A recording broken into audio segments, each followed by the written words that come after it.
I got some breaking news to cover, some exciting stuff to cover. You're not going to believe this. We actually have breaking news just a few hours ago. A deal has been made in the House. Breaking news in this hour, the House Appropriations Committee chairwoman saying an agreement has been reached.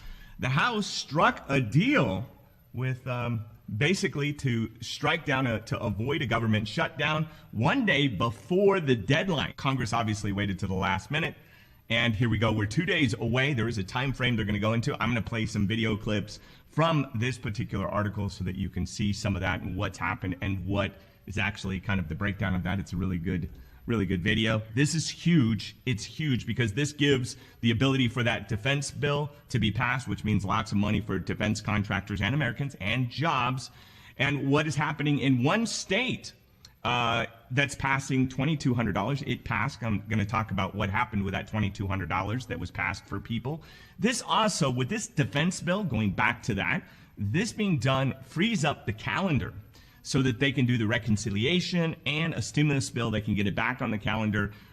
Build Back Better can be back on the calendar because this defense bill that got defeated needs to come back. And obviously, if the government is shut down, they're not going to be really doing anything, right? Because if they don't get paid, like most people who don't get paid, they don't show up. So it's really striking, right?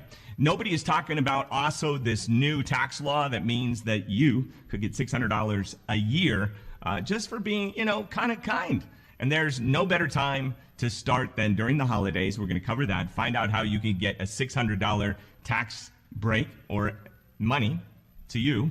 What one state is doing to help thousands for stimulus money, and how experts believe that the child tax credit will permanently reduce child poverty. Hey everybody, it's Andrew Cartwright. I hope you're having a wonderful Wednesday. Here's your daily stimulus check, second stimulus check, fourth stimulus check, executive action, executive order, and also stimulus package update for Thursday, December 2nd, 2021. My goal is always to give you the best access to government and private money sourced for you. Articles are in the description to help you, your loved ones, and your business, which is why we got the lending platform. 12 different programs for businesses, 75 different banks.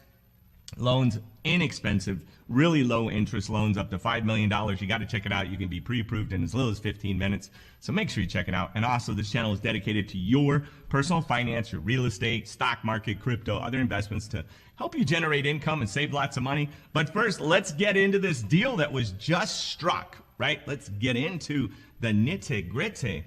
Breaking news in this hour, the House Appropriations Committee chairwoman saying an agreement has been reached on a continuing resolution to fund the United States government. Elon Moy joins us from Washington with the latest. But Elon, I thought we were in a position where any senator could slow this down. So I don't know if this is just an agreement in the House or something that we can anticipate will actually be passed by the Senate as well. What's the deal? Yeah, Becky, this process is a little bit complicated, but it starts with an agreement on a timeline. And Democrats are now saying that they have that agreement with Republicans to fund the government ahead of tomorrow's deadline at midnight. Chairwoman Rosa DeLauro is saying that the deal would last through February 18th. It doesn't include any special funding measures or so-called anomalies beyond a $7 billion allocation for Afghanistan refugees. She said that the House will vote on this measure today, and then it would head over to the Senate. Unclear how long it would take the Senate to process this vote because of that threat from conservatives to delay any votes because of their opposition to the president's vaccine mandates. There is little doubt that this will eventually pass in the Senate, but if some conservatives do draw out this process, that could mean that the Senate would miss the Friday at midnight deadline in order to fund the government, send the government into a technical shutdown, but then eventually pass this bill sometime over the weekend. So the important thing is now they have an agreement on a date. That date would be February 18th. Now the question mark is, how long will it take them to actually finally pass this vote? There are no more levers for the Treasury Department, for the Secretary of the Treasury or anybody else to pull to say, even if it doesn't get passed by midnight, that what's a technical shutdown look like at this point? Yeah, technical shutdown would be one that just lasts for a few hours. When we think about government shutdowns in the past, that means people don't get paid, they can't show up to work, critical missions perhaps aren't underway. In this case, when the government is only shut down for a few hours, there's very little real world impact. So that actually creates an opening for some conservatives to say, hey, we just want to take the full time to debate some of these really important measures like a vaccine mandate, excuse me, in order to draw attention to these issues when there's very little real world pain to be had if they do so. Well, that's good news. It's good news that it would only be somewhat temporary, right? That it wouldn't be permanent. That's actually good. And maybe we do need to hear from these conservatives to tell us that their opinion, because they are like half of the country, right? It's like we're divided into two countries, it seems like, right now. But first, you should be taking advantage of your special write-off for cash gifts for the holiday season. Just recently, Thanksgiving, I actually bought a lot of homeless people food so that they could eat. So it was one of the things I felt that was necessary. I felt like I had enough to help them out, so I wanted to make sure I did that. Even if you don't itemize deductions on your federal tax return, single filers can claim a tax break for cash donations like I did, up to $300, and married couples can get up to $600. So if you donate in any kind of way, you'd be surprised. You probably donate about $600 somewhere. Most cash donations made to charitable qualify for deductions, however. Like maybe you donated to a school, nonprofit school. Maybe you bought stuff.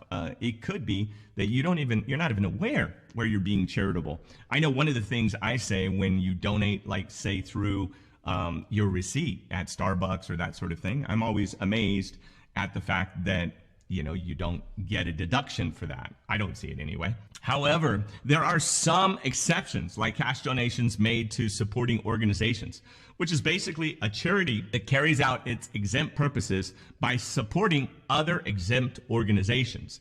Donations intended to help establish or maintain a donor-advised fund.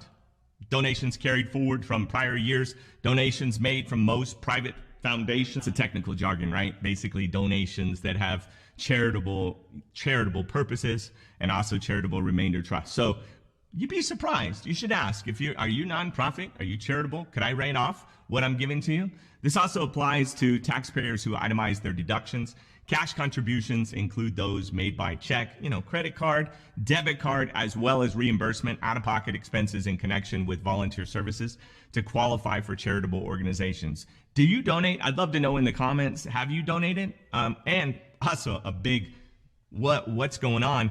Do you donate like a little bit at Starbucks or one of your other favorite stores? And do they give you a receipt that allows you to deduct that, or do they take the deduction? Because most of those deductions, you only get to deduct half of what you contribute. Cash contributions, though, don't include the value of volunteer services, securities, household items, or other property, because you're getting a benefit.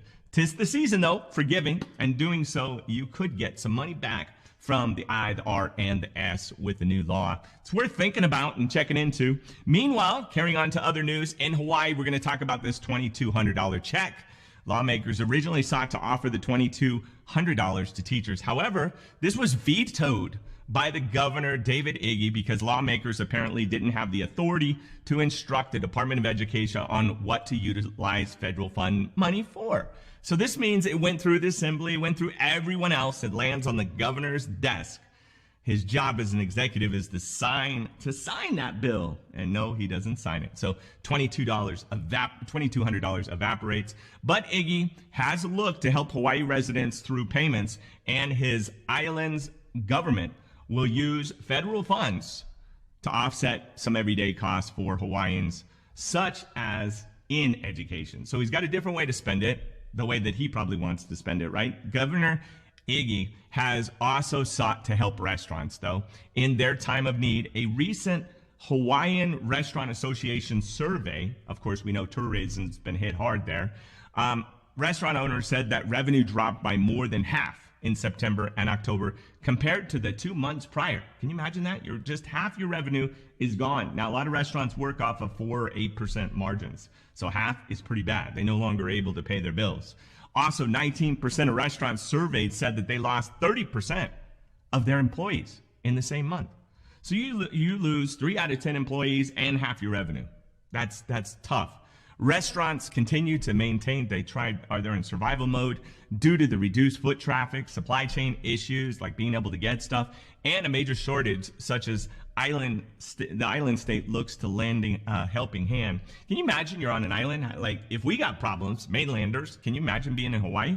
Governor David Iggy said that the Hawaiian restaurant card program resulted in more than $75 million in direct impact to Hawaii's local food supply chain, including restaurants, farms, fishermen, ranchers, producers, and distributors as a result of the statewide economic stimulus initiative. So they are battling this, trying to battle with it the best they can. Now they're relaunching the Business Holiday Card program with the goal of distributing 50,000 cards across the state, which will inject $2.5 million directly to support local food establishments. I wonder how that'll, it's kind of interesting. That way you force it right where you want it to go if the card can only be spent there, right? So we'll see. Sherry Menor McNamer, you know me and names, president and CEO of the Chamber of Commerce in Hawaii, said, quote, "This is truly a business-to-business effort and an opportunity for organizations statewide to step up, support one another, and be a part of the bigger picture to help rebuild the economy."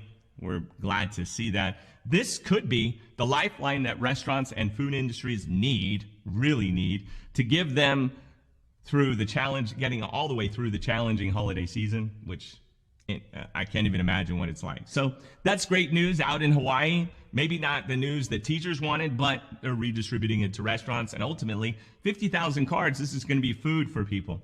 Also, I want to remind you guys, $2,000, I am giving it away. All you got to do is subscribe, like, and comment. I'm going to pick a random comment when we hit 200,000 subscribers, and I'm going to give that money to you guys. I can't wait to give it to you. Please help me get there. Just subscribe, like, and comment to the video. Finally, it looks like the Build Back Better plan will probably extend the American Rescue Plan expanded through the next year and make full, refundable, and permanent low-income families who did not previously qualify for the child tax credit would then be eligible every tax year moving forward. So every tax year moving forward, you get this child tax credit, which is cool. The best part is the CBPP is seeing that the permanent full refundable would lift an estimated 3.6 million people or children out of poverty, out of that poverty line, which they're so close. It's like the haves, and there's such inequity in this country. It's mind-boggling. And the max credit is permanently increased to $3,600 for children. That number would jump to 4.1 million children. The report says, quote, "Making a credit fully available to permanent basis to families with low income would improve the child's lives in the near and the long term and benefit society overall in important ways," end quote. Basically, more income, more stability, stronger education and performance, better healthcare outcomes, as well as higher incomes for adults. Does that sound good? More money, you make more money by not having to give more money away. Overall, the CTC that expansion expected to benefit more than 65 million kids, nearly 90% of all the children in America. So 10% are cut out, but supposedly their families have money. How could you say no to that? How could you do it honestly?